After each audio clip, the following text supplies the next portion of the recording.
پیدائشی طور پر کوئی انسان اونچا نہیں، کوئی انسان نیچا۔ ملوکیت کے جب ڈیرے لگے، اس کے تحت عالم اسلام میں خیر ربا کی لعنت تو بعد میں آئی ہے، فوری طور پر جاگیرداری کی لعنت آ گئی۔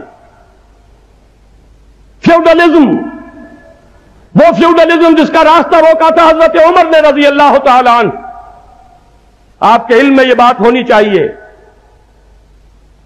کہ جب مسلمانوں کے ہاتھوں شام اور عراق فتح ہوئے تو مجاہدین نے مطالبہ کیا کہ اب یہ مال غنیمت ہے، ہم میں تقسیم کر دیا جائے۔ حضرت عمر متردد ہو گئے رضی اللہ تعالی عنہ۔ چند ہزار صحابہ اور یہ پورا فرٹائل کریسنٹ،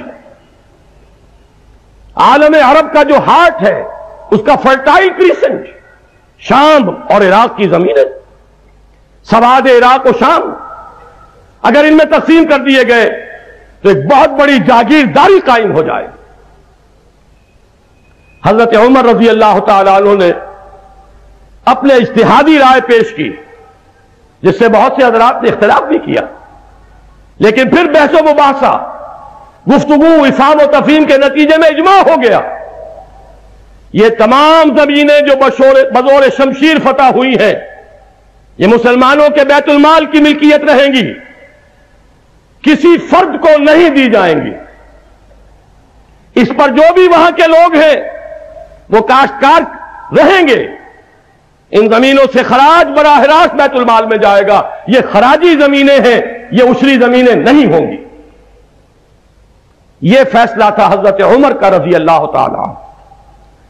لیکن جب دور ملوکیت کی بساط بچی، ملوکیت کی تو ٹانگیں ہی در حقیقت جاگیرداری ہے۔ پوری دنیا میں جہاں بھی بادشاہت رہی ہے کسی جاگیرداری کے بل پر رہی۔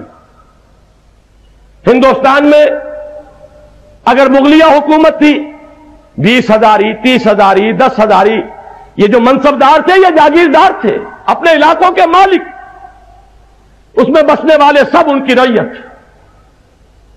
اسی طرح یورپ میں ڈیوائن رائٹس آف کنگز، بادشاہ تو خدائی اختیارات کے حامل تھے، اور بیرنز اینڈ لارڈز یہ ان کے نیچے جاگیردار تھے۔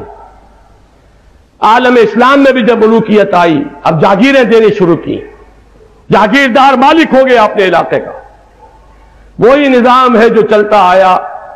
اس کے بعد جب مغربی استعمار آیا، اس نے اسی نظام کو قائم رکھا، اس نے اپنے وفاداروں کو مزید جاگیروں سے نوازا، اور آج پورے عالم اسلام میں وہی نظام دوبارہ قائم ہو گیا، جو بدترین صورت میں یہاں ارض پاکستان میں ہے۔ یہاں وہ جاگیریں بھی ہیں جو مغلیہ دور سے چلی آ رہی ہیں، اور وہ جاگیریں بھی ہیں جو انگریزوں نے غداری کے صلے میں دی تھی۔ جب تک ان کا قلع کمان نہیں ہوگا، یہ ہمارے ہاں جو اونچ نیچ ہے معاشی سطح پر، یہ کبھی ختم نہیں ہو سکتی۔ نظام مصطفیٰ جو معاشی عدل دینا چاہتا ہے، اس کا پہلا اصول ہے کفالت عامہ، ہر شہری کی بنیادی ضرورتوں کی کفیل ریاست ہے۔ اس کا بھی تاریخ انسانی میں پہلی مرتبہ بیان کیا تھا حضرت عمر نے رضی اللہ تعالی عنہ، جب فرمایا تھا کہ اگر دجلہ و فرات کے کنارے کوئی کتا بھی بھوکا مر گیا تو قیامت کے دن عمر ذمہ دار ہوگا۔ یہاں انسانوں کا کوئی ذمہ دار نہیں، بنیادی ضروریات کی کوئی کفالت نہیں۔ دنیا میں ایسے بے شمار ملک آج ہیں جو ہر شہری کی بنیادی ضرورت کی کفالت کر رہے ہیں۔ اگر یہ نہیں ہے تو عالم اسلام میں نہیں۔ نمبر 2، کم سے کم تعلیمی اعتبار سے تمام شہریوں کا ایک نظام ہونا چاہیے۔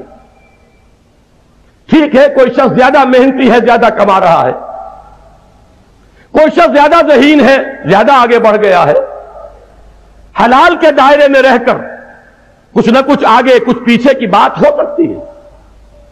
لیکن ایک طرف زکوٰۃ کا نظام جو پیچھے رہنے والوں کی کفالت کی ذمہ داری لے، اور زکوٰۃ کا نظام بھی وہ نہ ہو جو زکوٰۃ کو بدنام کرنے کا ذریعہ بن گیا ہے، جو اصل میں سیاسی رشوت کا ذریعہ بنا ہے، بلکہ مکمل نظام زکات، یہ صرف بینک ڈپازٹ پر زکات لے لینا، یہ در حقیقت نہایت بدنما داغ ہے زکات کے نام پر، ڈھونگ ہے، استہزاء ہے زکات کا۔